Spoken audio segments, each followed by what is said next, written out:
देखिए, मानवीय मूल्यों की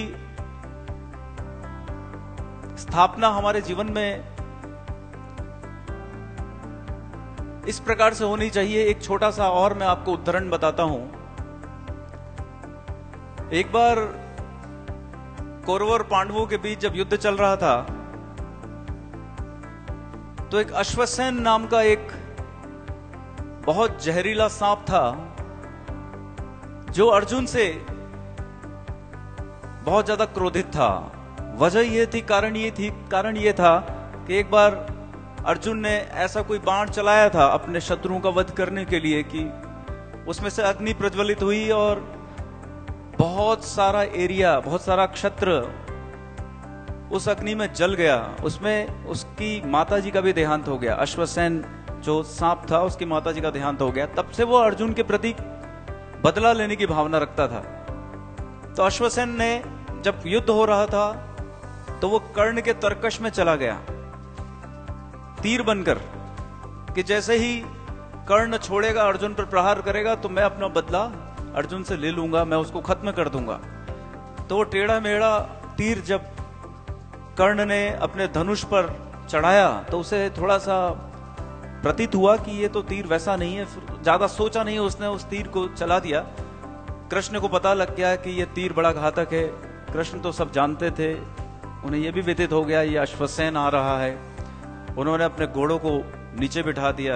जैसे ही रथ नीचे हुआ, अर्जुन भी थोड़े नीचे हुए और वो तीर उनके गले पर लगने की बजाय उनके मुकुट पर लगा और मुकुट के टुकड़े टुकड़े हो गए। फिर वो तीर अपने असली रूप में आकर कर्ण को बोलता है कि कर्ण, तुमने मेरा प्रहार, तुमने मेरा इस्तेमाल ठीक ढंग से नहीं किया। तुम्हारा और मेरा दुश्मन एक ही है। तुम जिसे मारना चाहते हो, मैं भी उसी का शत्रु हूं। क्यों ना हम दोनों मिलकर उसके प्राण हर लें। तुमने अब जो मुझे चलाओ तुम, तो तुम्हारा प्रयोग ठीक ढंग से होना चाहिए। तो कर्ण मानवीय मूल्यों के, एक मैं बहुत इंपॉर्टेंट बात बता रहा हूं आपको, मानवीय मूल्यों के बहुत बड़े एक मिसाल है हमारे लिए। वो तो चले गए। उन्होंने क्या कहा? उन्होंने कहा, मैं छल का प्रयोग करके, कपट का प्रयोग करके, मानवीय मूल्यों को ताक में रखकर मैं अपने बहुत ही बड़े शत्रु को भी पराजित नहीं करना चाहता। भले वो मुझे मार दे, मैं मरने को तैयार हूं, लेकिन मैं छल से, कपट से मेरे शत्रु को पराजित करना नहीं चाहता। तुम अपना काम करो, मुझे तुम्हारी आवश्यकता नहीं है। मानवीय मूल्य इस प्रकार के हमारे जीवन में है क्या? हम लोग वर्तमान परिप्रेक्ष्य में देखते हैं, कोई हमारी दुकान पर आ गया, सामान मांगा उसने, तो हम क्या कहते हैं? साहब, इतनी तो मेरी कॉस्ट ही नहीं है। जिस दाम में आप मांग रहे हो, उतनी तो मेरी लागत ही नहीं है। एक झूठ पहले बोल देते हैं।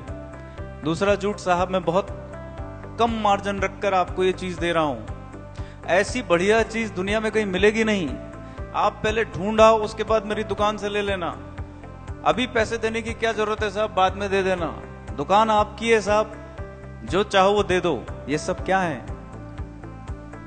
ये सब कहीं ना कहीं हम लोग अपने कर्मों को बांध रहे हैं। ये छोटी छोटी चीजें हमें कर्मों के बंधन से मुक्त नहीं होने देगी। इसका फल हमें बड़ा घातक मिलेगा। हम बहुत सचेत रहकर हमारे कर्म करने बहुत आवश्यक है।